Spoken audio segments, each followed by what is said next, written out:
देख रहे हैं डिजिटल नेताजी।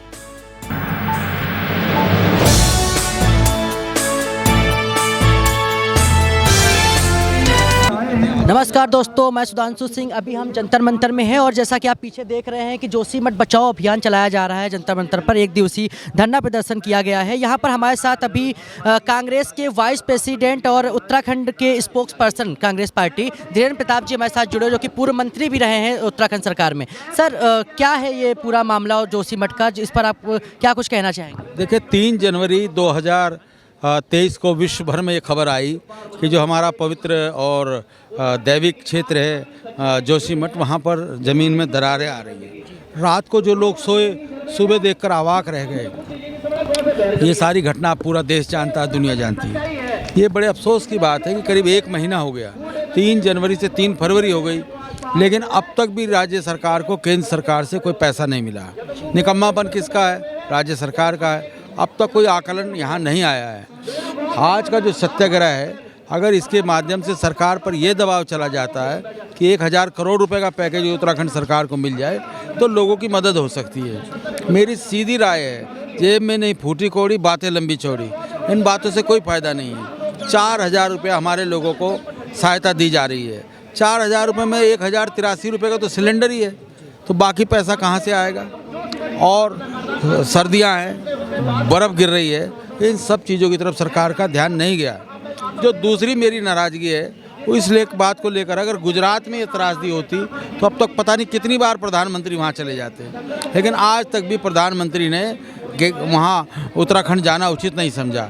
मेरा ये कहना, प्रधानमंत्री स्वयं जाएं, और अगर वहाँ ये स्थानीय प्रशासन मदद नहीं कर पा रहे तो सेना की मदद लें, लेकिन जल्दी से जल्दी इस क्षेत्र के लोगों को सहायता मिलनी चाहिए। हमने वर्ल्ड वार में हमारे गढ़वाल के लोगों ने वहाँ पर संघर्ष किया, कितने भी वहाँ पर विक्टोरिया क्रॉस इन्हें मिले। गढ़वाली और गोरखों को दुनिया का सबसे बहादुर कहा जाता है। आज हो क्या रहा है, जब वहाँ लोगों ने विरोध किया तो भाजपा के नेता वहाँ पर ये कहते हैं कि ये वामपंथी है। मेरा ये कहना है कि अगर वामपंथी होना कोई गुनाह है तो मुझे जेल भेज दीजिए। आज आपने वामपंथी कहकर हमारी देशभक्ति पर सवाल उठाए हैं, और अगर हमारी देशभक्ति ही अगर उसमें आ जाएगी तो हम इस देश के लिए कैसे लड़ेंगे? हमारे लोगों ने, हजारों लोगों ने देश की आज़ादी में योगदान किया है। हम देश को बनाने में लगे रहे हैं। हमारे यहाँ वीर चंद सिंह गढ़वाली, हेमवती नंदन बहुगुणा, गोविंद वल्लभ पंत, नरेंद्र तिवारी, बड़े बड़े वहाँ पर राजनेता हुए हैं, लेकिन आज हमारी देशभक्ति पर भी सवाल उठा है। तो आज का जो ये सत्याग्रह है वो सरकार का ध्यान आकर्षित करने के लिए है, और मेरी प्रधानमंत्री से मांग है इस मामले को गंभीरता से लें।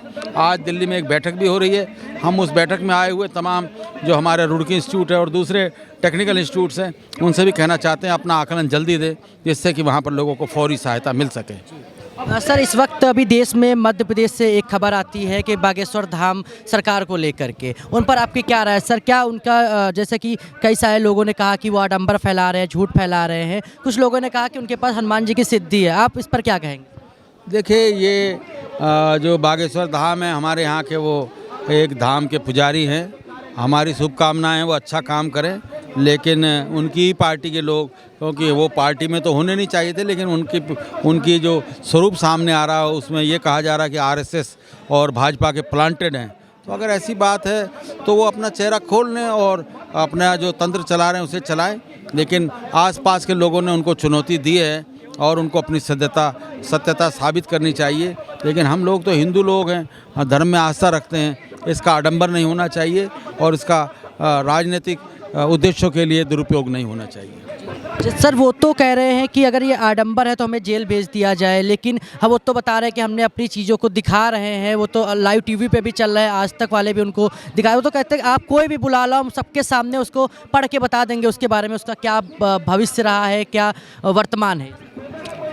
देखिए, ये कोई बातें छुपती नहीं हैं। बड़े बड़े मामले जो है वो जनता के सामने आ जाते हैं। अभी वो बातें कह रहे हैं, समय आने पर और सत्यता सिद्ध हो जाएगी, लेकिन फौरी तौर पर तो लोग उन्हें एक दक्षिणपंथी विचारधारा का व्यक्ति मान रहे हैं, क्योंकि वो कह रहे हैं हिंदू राष्ट्र होना चाहिए। मैं समझता हूँ जो देश के लोगों ने आज़ादी दी उसमें उतना योगदान जितना महात्मा गांधी जी ने दिया, इतना ही जाकिर हुसैन ने दिया, इतना ही हमारे फ़खरुद्दीन अली अहमद साहब ने दिया। तो सबको मिला जुला कर चलना पड़ेगा। हमारा पहले से नारा रहा है, भारत माँ के 4 सिपाही, हिंदू मुस्लिम सिख ईसाई। सर, बजट को अब 2 दिन पहले अभी संसद में पेश किया गया है, क्या ये 23 का बजट 24 की आहट तो नहीं?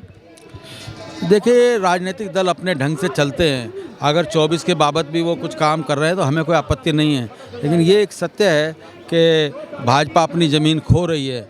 राहुल गांधी जी की भारत जोड़ो यात्रा को पूरे भारत में भारी समर्थन मिला है और हिमाचल प्रदेश में कांग्रेस की जीत हुई है। मुझे उम्मीद है कि जो 7-8 राज्यों में अब चुनाव होने वाले, कांग्रेस इसमें उत्तरोत्तर जनता का समर्थन हासिल करेगी और देश में जो एक कांग्रेस का अवसान दिख रहा था, कांग्रेस उत्थान की तरफ बढ़ेगी। सर, नए राष्ट्रीय अध्यक्ष बनाए गए मल्लिकार्जुन खड़गे जी, तो उनको लेकर के आप क्या कुछ कहेंगे? इस वक्त जो है कांग्रेस पार्टी मजबूती आई है या फिर पुराना जो राहुल गांधी का जो फैमिली वाला स्ट्रक्चर चल रहा था, राहुल गांधी जी या फिर सोनिया गांधी जी, यही बार बार हो रहा था, वो सही था या नए राष्ट्रीय अध्यक्ष? देखिए, खड़गे जी पार्टी के वरिष्ठतम नेताओं में से हैं।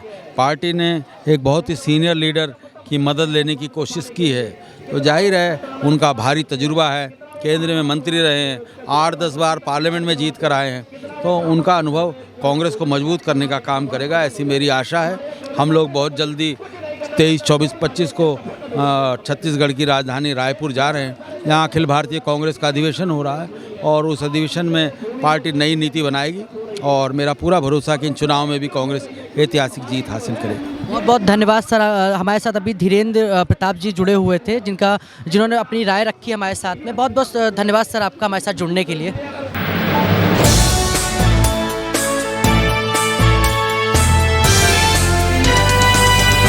Thank you for watching.